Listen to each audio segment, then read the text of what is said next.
দর্শক, এই মুহূর্তে আছি বাংলাদেশ আওয়ামী লীগের কেন্দ্রীয় কার্যালয়ের সামনে। আগামীকালকে 15 আগস্ট, সেই 15 আগস্ট ঘিরে আমরা ইতিমধ্যে দেখতে পেয়েছি রাজধানীর যে ধানমন্ডি 32, সেই ধানমন্ডি 32-এ অতিরিক্ত র্যাব, অতিরিক্ত পুলিশের সদস্যরা কিন্তু ওখানে খুব কঠোর অবস্থানে রয়েছেন এবং জানা গেছে যে ওখানে একটি এপিসি এবং জলকামান কিন্তু ওখানে প্রস্তুত রাখা হয়েছে। এই মুহূর্তে বাংলাদেশ আওয়ামী লীগের কেন্দ্রীয় কার্যালয়ের সামনে যে দৃশ্য দেখা যাচ্ছে আমরা সেটি আমরা আপনাদেরকে দেখানোর চেষ্টা করছি এবং লাইভটি কে কোথা থেকে দেখছেন কমেন্টে জানাতে পারেন এবং লাইভটি সবাই শেয়ার করে দিতে পারেন। এবং আমরা যদি একটু দেখাই, এই পাশ থেকে কিন্তু একটি র্যাবের গাড়ি কিন্তু এখানে রাখা হয়েছে এবং যদি একটু দেখাই মেন সড়ক থেকে শুরু করে, অর্থাৎ এই যে আওয়ামী লীগ কেন্দ্রীয় কার্যালয়ের সামনের যে সড়কটি রয়েছে, এই সড়কের যে দৃশ্য দেখা যাচ্ছে সেটি আসলে আমরা গ্লোবাল টেলিভিশন ফেসবুক পেজে সরাসরি দেখানোর চেষ্টা করছি। আমরা যদি একটু কথা বলি, এখানে একজন এখানে বসে আছেন, একটু তার সঙ্গে কথা বলার চেষ্টা করব।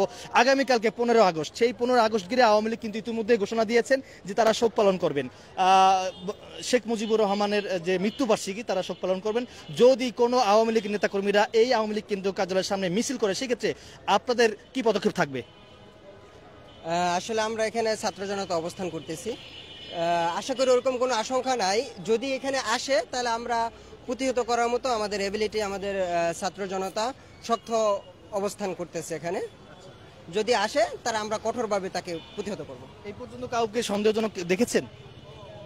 দেখা যায় আশেপাশে ঘোরাফেরা করে, ছবি টবি তুলে আর কি। তো আমরা দেখছি, যদি এরকম হয় আমরা আইনের প্রতি শ্রদ্ধাশীল, আইনকে বললে তারা সহায়তা করে এখানে।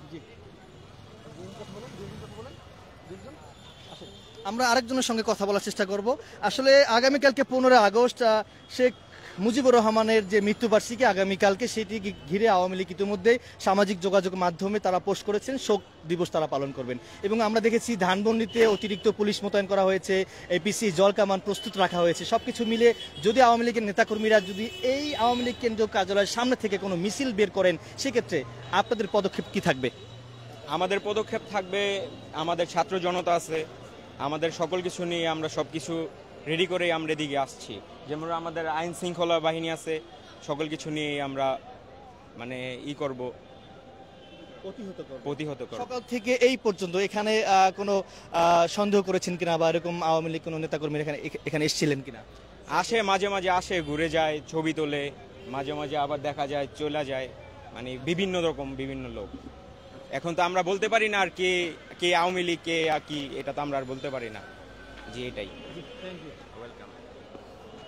দর্শক, যেমনটি শুনছিলেন, আসলে তা দুজনের সঙ্গে কথা বলেছি, তারা আসলে বলেছেন যদি আওয়ামী লীগের কোনো কর্মী বা নেতারা যদি এখান থেকে যদি মিছিল করেন, সেক্ষেত্রে তারা তাদেরকে প্রতিহত করার জন্য তাদের যে প্রস্তুতি সেটি কিন্তু তারা রেখেছেন, এমনটি কিন্তু তারা জানিয়েছেন। তো দর্শক, যেমনটি দেখছেন এই মুহূর্তে আমরা দেখতে পাচ্ছি একটি নতুন আধুনিক গেট কিন্তু ইতিমধ্যে এখানে নির্মাণ করা হয়েছে এবং সেই গেটের সামনে একটি ব্যানার কিন্তু আমরা দেখতে পাচ্ছি।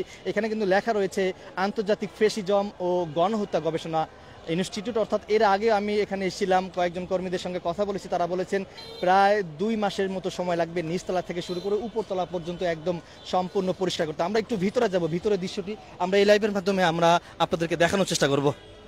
দেখতে পাচ্ছেন নতুন একটি আধুনিক গেট এখানে নির্মাণ করা হয়েছে। বেশ কিছুদিন আগেও কিন্তু এই আওয়ামী লীগ কেন্দ্রীয় কার্যালয়ের সামনে অনেক ময়লা আবর্জনা কিন্তু ছিল, কিন্তু সেটি কিন্তু আসলে পরিষ্কার করা হয়েছে। এবং যদি একটু ভিতরে যাই, ভিতরের যদি দৃশ্যটা একটু দেখাই, দেখতে পাচ্ছেন এখান থেকে শুরু করে শেষ পর্যন্ত একদমই পরিষ্কার করা হয়েছে। এবং এখানে এটি মূলত আন্তর্জাতিক ফ্যাসিজম গণহত্যা গবেষণা ইনস্টিটিউট যে অফিসের কার্যক্রম, সেটি আসলে এই আওয়ামী লীগ কেন্দ্রীয় কার্যালয় থেকে শুরু হবে বা কার্যক্রম তারা পরিচালনা করবেন, এমনটি কিন্তু এর আগে জানানো হয়েছিল।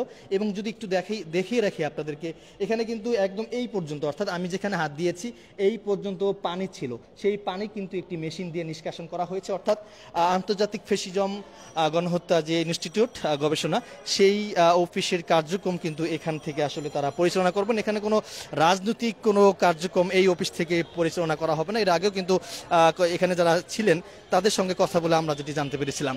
তো দর্শক, যেমনটি দেখতে পাচ্ছেন এই মুহূর্তে বাংলাদেশ আওয়ামী লীগের কেন্দ্রীয় কার্যালয়ের সামনে কিছু ছাত্র জনতাদের অবস্থান। এছাড়া কিন্তু এখানকার যে দৃশ্য বা এখানকার পরিবেশ একদমই স্বাভাবিক রয়েছে। কোনো আমরা দেখতে পাচ্ছি যে আমরা কিন্তু একমাত্র শুধু একটি গাড়ি দেখতে পাচ্ছি, র্যাবের গাড়ি, এছাড়া কোনো পুলিশ সদস্যদেরকে কিন্তু আমরা দেখতে পাচ্ছি না। সাধারণ মানুষ আসা যাওয়া করছেন এবং কোনো বিএনপি নেতাকর্মীদের কোনো মিছিল মিটিং আমরা এখানে দেখতে পাচ্ছি না কোনো। অর্থাৎ আমি যেটি বলবো যে এখানকার পরিবেশ একদমই স্বাভাবিক রয়েছে।